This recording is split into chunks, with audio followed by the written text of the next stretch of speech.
I'm Matt Midovich in the TVLine Comic-Con suite with Krypton star Cameron Cuffe. Welcome. Thank you for having me. First off, I think we should start with a moment of silence for Lyta. Of course.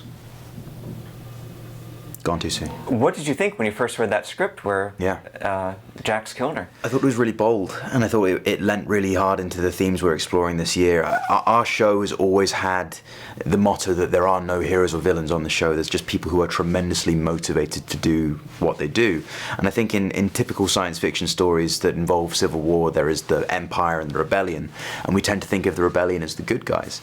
And whilst the Rebellion is fighting against Zod, there are still ways they can go too far. There are still moral compromises that have to be made. This is war. There are no good guys and bad guys. There will be losses on both sides. And I think it was really interesting for Jax and Val and that dynamic to sort of split the rebellion in a way, but also this is a show about consequences. You know, it always has been in a lot of shows. And now we're really seeing the rebels get some blood on their hands. Absolutely. Between the Lyta thing and the blowing up of the elevator. Yeah, they're making some choices. Zod's gone too far. And now the rebels have as well, and it's also another thing for us to demonstrate the consequence of this show, because this is our own timeline. You know, no character is safe. This is completely our own story, and that's something we really want people to know. For a major character like that to die is going to have major ramifications for the story and the characters going forward. Now, in the immediate aftermath, Seg's been busy with getting away from Zod and dealing with Brainiac and stuff, and the getaway on the spaceship. Are we going to get a chance to see him really act out in relation to losing this important person in his life? So much of Seg's journey in season 1 was about loss. It was about losing his parents, about losing his family, about losing his sense of self. And the funny thing about that is as he went into the Phantom Zone at the end, he understood what being a hero was. That being a hero isn't about you, it's about the cause. It's about doing what is right and trying to save as many people as you can. Seg is devastated, he truly is.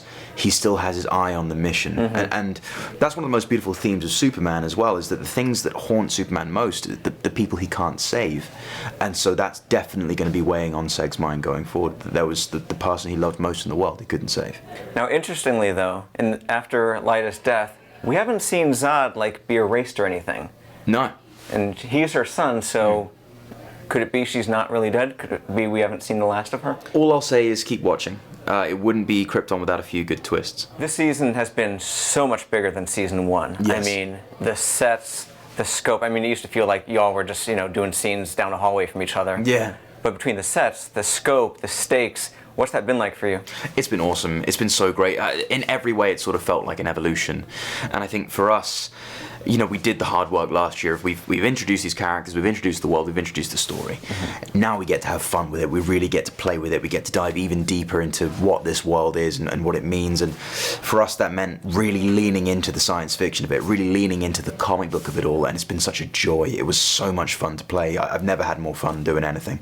Talk about the mechanics of doing a scene with Seg and Brainiac and working with Blake Ritson. Are you doing each scene twice? Or is he just popping in for the parts where he's speaking to you? How's that working? Well, I've been able to spend a lot of time with Blake this year, which is great. And all of those scenes, we shoot them as two-handers. And it is if the whole world it's very sort of Shakespearean. It's almost a soliloquy, because of course Seg is talking to a part of his own brain. Playing with that has been an absolute joy. And, shooting those scenes has been so great, because as a plot device, it helps challenge Seg as a character. Even though he understands what it is to be a hero now, he has this temptation, and he knows that he is a cheat coder in his brain, and the temptation to use it is so strong, but to do that would be to compromise on his values and to put other people at risk. And it's so fun to play, and Blake it's so funny because Blake is the sweetest guy in the whole world. He's so nice and charming and wonderful, and then he's terrifying. I think people don't realize how there's a little bit of voice modulation in post, but that performance is there. Yeah. That's him. It's him doing all of it. And it's like Supergirl gets the pretty version of Brainiac, the CW friendly. You get the true nitty gritty, gnarly looking Brainiac. This is the comic book monster version of Brainiac, yeah. Plus the cool part about having Brainiac in, you get to do those cool tricks like, pew pew, pew oh gosh, pew. And that's an example of us really leaning into the comic book of it all, especially with things like Lobo as well, and those action scenes. Is like, as much as this is still a grounded science fiction story, this is still a comic comic book universe where aliens and monsters and superpowers exist. So we really want to lean into that this year. Zod just built himself this crazy new big gas Cortex-powered weapon. Give us a sense of what this thing can do, what it's going to look like when he uses it. Well, he is going to hunt a monster. That's what he's going to do. We saw him approaching Doomsday's cave. He's built a weapon to try and take down the ultimate weapon.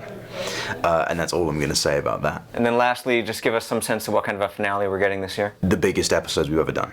I dare I say it, the biggest episodes that DC TV have ever done. In what regards? Civil War, it completely escalates, and it's the culmination of Zod, the House of El, and Doomsday Unleashed.